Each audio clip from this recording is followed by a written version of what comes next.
यो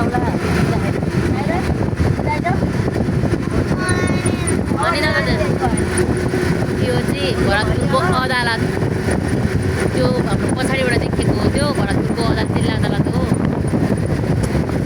है।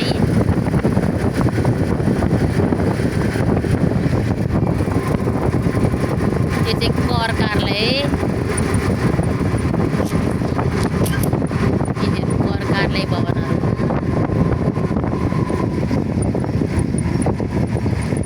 यो राजस्व कार्यालय, कर कार्यालय,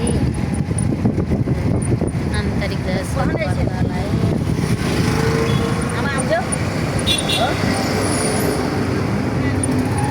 अहिले बालेन शाह प्रधानमन्त्री भएपछि भरतपुरमा नयाँ चाहिँ यो भएछ है। मैले पहिलोचोटि देखेको हो यो चाहिँ, महिलाको यहाँ धेरै दिन भयो थियो तर खतरा भएर रहेछ। मलाई साह्रै मन पर्यो यो चाहिँ।